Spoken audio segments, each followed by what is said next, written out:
Welcome to the Illuminated Path, where I give you a Thursday to Thursday reading.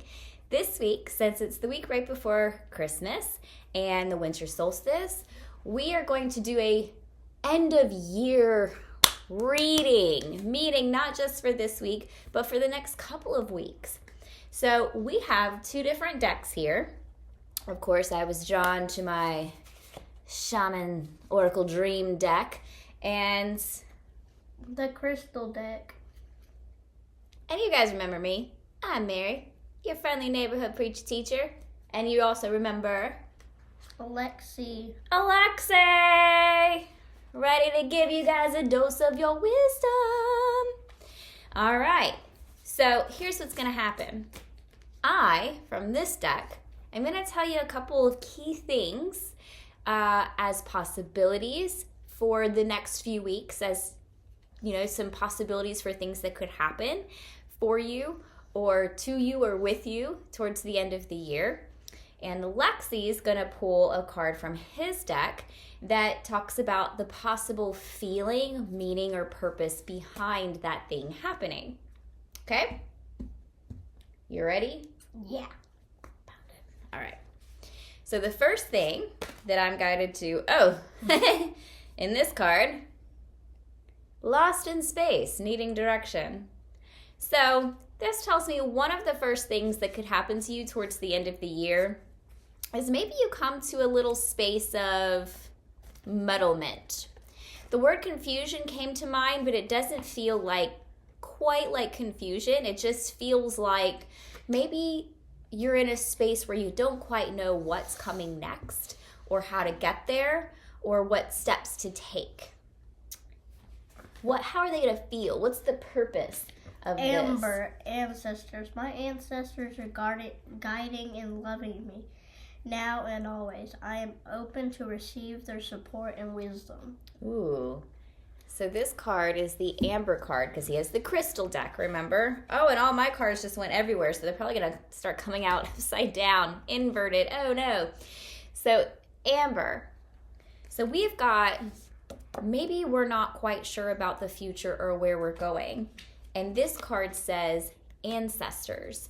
So there could be a purpose to this, whether it's because we haven't connected enough with our ancestors to really have a firm grasp of our ancestral gifts that we need to bring into the future, or maybe we're looking too much to the past to define our identities and not knowing how we can do something different in the future if we're so rooted in the past and how things have been. So this moment of temporary befuddlement and bemuddlement and confusion and not sure where to move forward, maybe it has something to do with clearing our ancestral lines, claiming those gifts, cutting ties with the past, understanding it's not going to bring us to the future, but honoring the things from the past that we need to take forward with us. Now, what's the second option for something that could happen at the end of this year? I've got the Beloved, self-acceptance. So it looks like after that moment of befuddlement, bemuddlement, and claiming ancestral gifts and putting all of that stuff to bed, we learn how to come into our self-love and our self-acceptance and loving who we are, where we are, with what we are. As you're right, expanded awareness. My awareness is expanding with an abundance of clarity. Ooh, let me see. Azurites, expanded awareness. So these two cards together, coming into self-acceptance, and this says radical acceptance, radical self-acceptance. So when we think of the word acceptance, that's not a really big word to me. Acceptance to me kind of means okay, I'm going to take whatever I have. But this is radical acceptance, meaning we don't just take what we have, we decide we love what we have. We love ourselves, our bodies, our homes, our people. We just love them unconditionally, and this expands our awareness through the clarity of the abundance that is there, that is available to us. It says, my awareness is expanding with an abundance of clarity. clarity. I am switching those two words for these purposes. Clarity of abundance. We can see how abundant our homes are, how abundant our love is, how abundant our families are.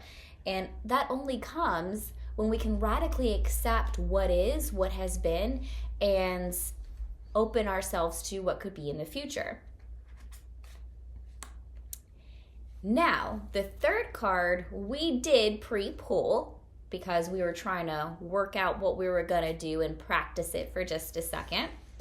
And so the third card I got is Deep Quiet and Selenite. So let's start with Deep Quiet because this is the action. This is the thing that's going to happen, right? With Deep Quiet, while the card talks about meditation and stillness, notice a couple of things lit up. I noticed the throat lit up, I noticed the hand lit up, and I noticed the third eye up to crown lit up. What this shows me is teachers, healers, seers, all of these are going to become activated by the end of this year. This is a really big deal, but to get there, sometimes that means we have to go into moments of quiet, introspection, meditation, hermit type situations, and right here around the winter solstice is when we tend to do that anyways because we put the land to bed. We come back to our internal spaces, we come back to our homes. And through this process, we end up with the selenite, the spiritual awakening. And what is the affirmation for everybody to take with them? I am a spiritual warrior of the light. I am a spiritual warrior of the light.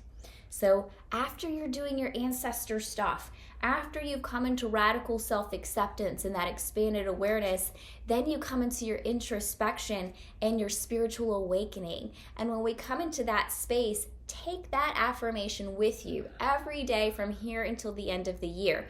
I am a spiritual warrior of the light. What does that mean to you? To be a spiritual warrior of the light. To get rid of the darkness and connect all the spirit guides so they can be happy. Connect all the spirit guides in order to get rid of the darkness for the purpose of happiness. I like that a lot because Mommy's been talking lately a whole lot about world peace, right?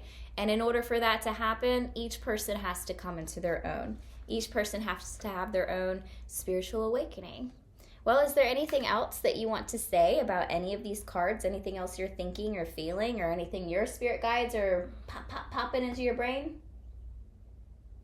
You feel good about it? You feel like they understand what they're gonna be coming into and what to do with it? Yeah. Yeah. You gotta be spiritual warriors of the light. Bye, everybody.